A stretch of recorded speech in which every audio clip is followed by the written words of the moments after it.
Hello everyone, welcome to my channel.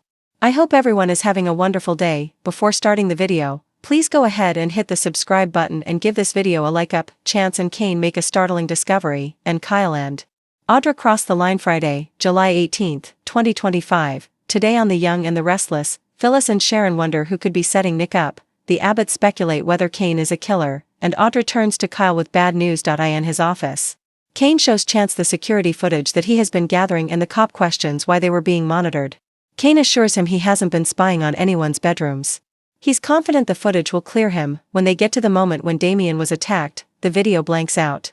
Kane freaks and Chance asks who else has access to this room and the equipment. Ashby explains that would be Amanda and Carter. The cop is confident that one of them messed with the footage.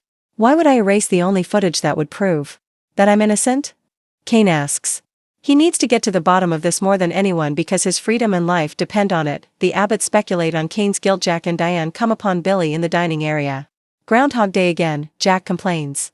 Billy guesses they didn't hear the big news and fills them in on Damien getting a knife in the back last night. The question is, who did it and why? They agree this is awful. Billy explains that someone hiked down the mountain to get the police, but Chance has been investigating so far. This all seems strange and too convenient to Diane. She speculates that all the random events must be connected. The killer is out there, and they are trapped like bugs in a jar. Diane notices Sally isn't present and says none of them should be alone right now. Billy changes the topic to Lily and Damien hooking up. Jack assumes he's suggesting Kane killed Damien out of jealousy. His brother hopes that's not true because it would put a stop sign on his business deal. This leads to Jack arguing with him about his priorities. They bicker about Billy sidelining Abbott Communications for a chance at Chancellor. Billy is determined to get it back. His brother complains that he should have known he would sabotage a good thing when he agreed to invest in him. Diane is sure Kane wouldn't kill someone with so many people around. Billy suggests that Kane simply ended up in the right place at the right time. Whatever you think, whatever you heard, I had nothing to do with Damien's death, Kane insists as he joins them. He announces that he was the intended victim. That's why he invited Chance, but he didn't think that the killer would make a move while he was surrounded by people. Jack asks who is targeting him. Kane doesn't know. Billy suggests it could be the Newmans. Kane explains that Nick made it clear he would do anything to protect his family. Jack thinks the suggestion that Nick tried to kill him is preposterous. But Billy isn't so sure. He's seen him lose it and he could easily go too far. Kane's sure that's a real possibility. Kyle comforts Audra standing in his towel. Kyle answers a frantic tapping on his door. It's Audra with horrible news. Damien is dead. It doesn't even seem real. It's shocking that he was stabbed.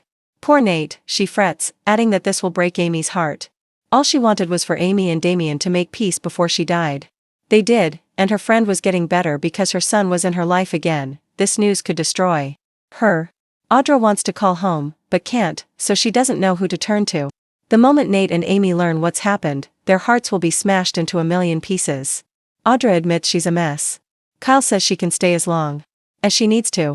This all feels like a bad dream to her. They discuss how freaked out Lily is, and her suspicion that Kane killed Damien.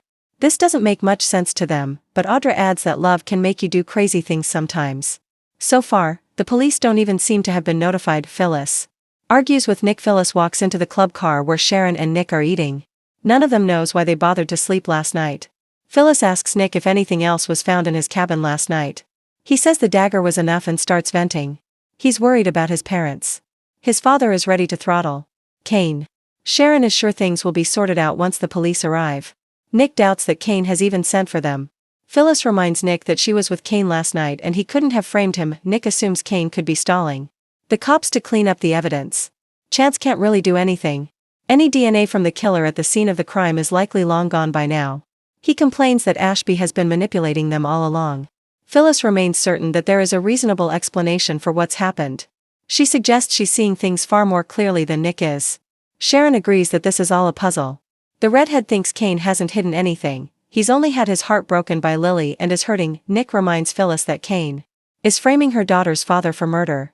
Phyllis thinks he's talking nonsense and repeats that she and Chance were with Kane the entire time. She doesn't believe he's being framed and suggests he focus his rage on finding the real killer. Nick told her to pick a side and it seems like she has. Phyllis says she will always be on his side. In a huff, Nick accuses her of selling her soul just for a job and stomps out. Phyllis pushes Sharon to throw in her 2 cents. Sharon is sure Nick didn't mean what he said and assures Phyllis she's not thinking the worst of her. After thanking Sharon for giving her the benefit of a doubt, Phyllis explains that's all she's trying to do for Kane. They sit, and Sharon reminds Phyllis that Kane has been lying to them about a lot. As much as she doesn't want to believe. He's a killer. She points out that Phyllis didn't find Kane until after Damien had been stabbed. Sharon is struggling with why she's so confident Kane is innocent. Phyllis explains that the look of terror and the fear in his voice were something that can't be faked. They've both known that terror and it's real. Once they agree that Nick had nothing to do with this, they wonder who would kill Damien and try to pin it on Nick. Who would be capable of that? The Abbotts wouldn't do it. Neither would the Winters family, Michael, or Lauren.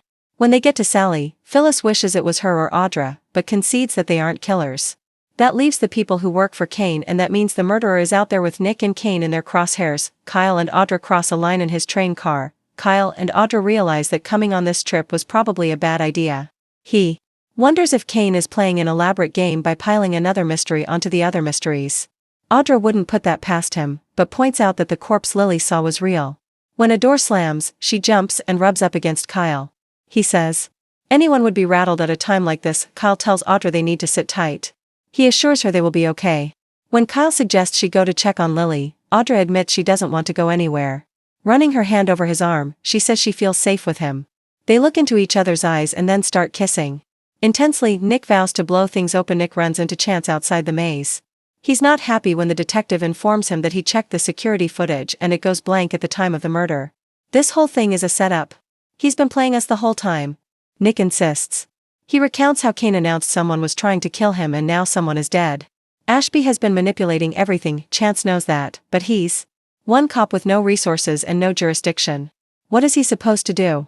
Nick urges him to rattle some cages and asks if he really thinks he will sit around and do nothing. He threatens to walk down the mountain and find help if he has to. Someone else needs to take control of this damn game, he bellows. Jack, Billy, Diane, and Kane emerge from the maze. Kane is asked where the cops are. He doesn't know. Immediately, Nick accuses him of lying and declares that he's sick of it. I'm going to blow this whole thing wide open before somebody else gets hurt or worse, he vows.